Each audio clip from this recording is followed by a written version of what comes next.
اللہ کو چھوڑ کر اور ہستیوں کی طرف کیوں متوجہ ہوتے ہو، حالانکہ ان کے پاس تو کوئی کوالٹی اس میں سے نہیں ہے کہ وہ گٹھلی میں سے درخت کو نکال لیں، دانے میں سے پودے کو نکال لیں، یہ تو کسی کو پتہ بھی نہیں ہے۔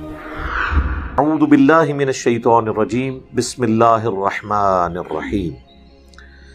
ان اللہ فالق الحب والنوا، بے شک اللہ ہی ہے پھاڑنے والا دانے کو اور گٹھلی کو، یعنی زمین میں جو ہم اناج بوتے ہیں، گندم کا دانہ بویا جاتا ہے، اسے پھاڑتا ہے اللہ تعالیٰ، دو پتیاں باہر نکلتی ہیں اور پھر ایک اس کا پورا بوٹا لگ جاتا ہے۔ اسی طریقے سے آپ آم کی گٹھلی کو جب بوتے ہیں، شروع میں دو پتیاں اس کی بھی باہر آتی ہیں، بہرحال پھر سال ہا سال لگتے ہیں، آلموسٹ 8 سال لگ جاتے ہیں اسے پہلی دفعہ پھل دینے کے لیے۔ تو اللہ تعالیٰ ہی یہ سارے معاملات لے کر چلنے والا ہے۔ یخرج الحی من المیت، اللہ تعالیٰ نکالتا ہے زندہ کو مردہ سے۔ زمین مردہ ہوتی ہے، باقی جگہوں پہ قرآن میں آتا ہے کہ ہم مردہ زمین کی طرف بارش بھیجتے ہیں اور ایک دم ہری بھری ہو جاتی ہے، یعنی پوٹینشلی اس کے اندر زندگی ہوتی ہے، لیکن وہ بارش کی برکت سے اللہ تعالیٰ اسے مردے میں سے زندہ نکال لیتا ہے۔ وَمُخْرِجُ الْمَيِّتِ مِنَ الْحَيِّ، اور نکالتا ہے اللہ تعالیٰ مردہ کو زندہ سے۔ بظاہر تو انڈا مردہ ہی ہے نا، بعض لوگ سائنٹیفکلی اس کے اوپر اعتراض بھی کرتے ہیں کہ جی وہ انڈے کے اندر زندگی تو ہوتی ہے اور آپ یہ مثال کیوں دیتے ہیں؟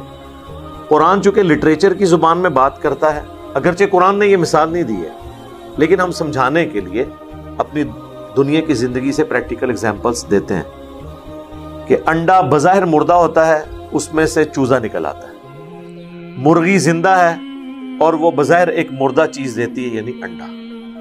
لٹریچر کی زبان کے اندر، ہماری کامن آبزرویشن کے اندر تو اسی طریقے سے بات ہوگی۔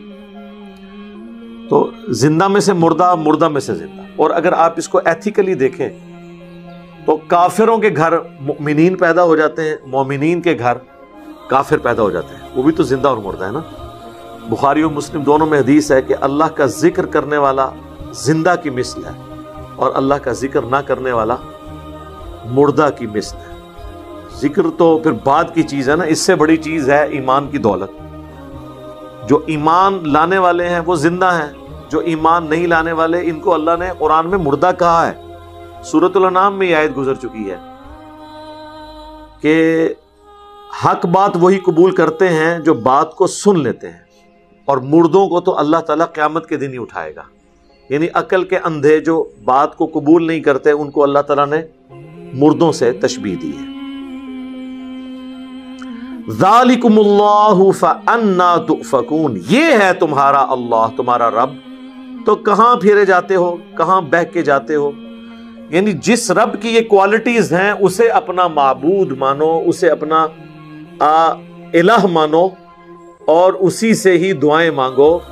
اللہ کو چھوڑ کر اور ہستیوں کی طرف کیوں متوجہ ہوتے ہو، حالانکہ ان کے پاس تو کوئی کوالٹی اس میں سے نہیں ہے کہ وہ گٹھلی میں سے درخت کو نکال لیں، دانے میں سے پودے کو نکال لیں، یہ تو کسی کو پتہ بھی نہیں ہے۔ تو اللہ تعالیٰ فرما رہا ہے یہ ہے تمہارا رب اللہ، اسے اپنا معبود مانو جس کی یہ کوالٹیز ہیں۔